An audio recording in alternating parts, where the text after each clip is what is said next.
Halo teman-teman, kita lanjutin lagi mengenai isu dunia tipu-tipu ya, mengenai tahapan terbalik dari Cortex. Nah, apa itu tahapan terbalik? Mari kita baca ada satu berita nih ya.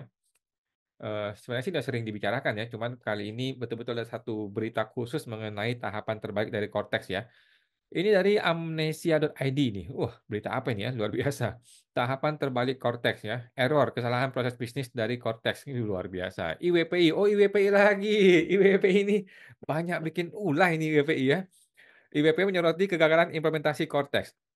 Ikatan Wajib Pajak Indonesia (IWP) menyoroti kegagalan implementasi Cortex ya, sistem perpajakan senilai 1,3 triliun yang masih mengalami kendala teknis katanya. Oke.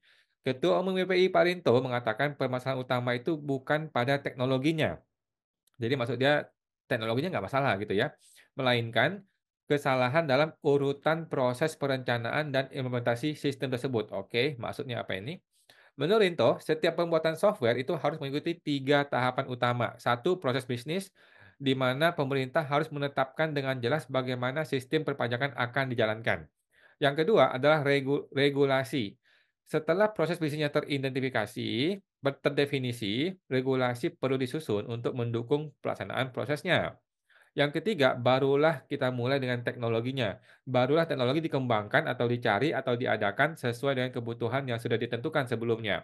Namun katanya, dalam kasus Cortex tahapannya terbalik. Oke, kita ulang. Apa ini yang terbalik nih? Satu, regulasi. Pemerintah terlebih dahulu menerbitkan Perpres nomor 40 tahun 2018 tanpa memastikan proses bisnis yang solid. Kemudian baru teknologi. Cortex kemudian dikembangkan menggunakan COTS ya, Commercial Off the Shelf, yaitu software setengah jadi yang diadaptasi dari sistem perpajakan Austria, negara kecil di sana ya. Proses bisnis itu yang terakhir. Pemerintah mengandalkan proses bisnis bawaan dari COTS tersebut. Padahal sistem itu dirancang untuk negara spesifik, yaitu negara Austria. Negara dengan populasi hanya 9 juta jiwa dan negara dengan sistem perpajakan yang tidak rumit seperti di negara Konoha ya. Logika Kemenkeu atau DJP ini terbalik katanya Pak Rinto ya. Urutannya pun terbalik. Wajarlah kalau hasilnya nyungsep masuk jurang ini konteks ini ya. Ia menambahkan bahwa tujuan utama Kotes adalah fokus meningkatkan penerimaan pajak, bukan sekaligus memperbaiki sistem perpajakan yang sudah ada. Oh gitu. Ini dia salahnya ya. Jadi Kotes itu punya mindset bagaimana caranya untuk mengembangkan peningkatan penerimaan pajak. Jadi ngomongnya angka, ngomongnya duit. Padahal duit ini adalah implikasi atau efek hak atau akibat dari sistem pajak yang diperbaiki gitu ya. Dia tidak memperbaiki sistem pajaknya, tetapi dia fokus pada gimana uang bisa diterima lebih cepat. Wah, kacau ya. Ini katanya IWPI ya. IWPI mengingatkan bahwa tanpa perbaikan menyeluruh pada proses bisnis perpajakan, sistem apapun yang diadopsi akan sulit berfungsi optimal. Oke. Pemerintah perlu mengevaluasi kembali pendekatan yang digunakan agar investasi besar dalam teknologi ini benar-benar memberikan manfaat yang maksimal bagi penerimaan negara. Luar biasa ya. Luar biasa. Oke. Jadi maksudnya Pak Rinto di IWP ini mudah-mudahan gua nggak salah tangkap ya, lu mesti bikin perencanaan dahulu, ini barang seperti apa bentuknya, baru lu bikin aturan hukumnya, baru lu cari teknologinya, oke? Tapi yang terjadi adalah terbalik, yang terjadi adalah nomor 2 duluan, regulasi dibikin dulu, pokoknya kita mau perbaikan, tapi nggak tahu perbaikannya mau seperti apa. Kemudian cari teknologinya, udah gitu copy paste dari negara lain yang cuman 9 juta orang, yang mana perpajakan di negara itu tuh nggak rumit seperti Indonesia gitu ya. Barulah dia bikin perencanaan dengan berharap perencanaan itu ngambil dari yang sudah ada, ngambil dari negara lain yang sudah ada. Bos, sorry bos, negara lain tuh nggak seperti Indonesia ya. Di negara lain tidak ada tumpang tindih aturan.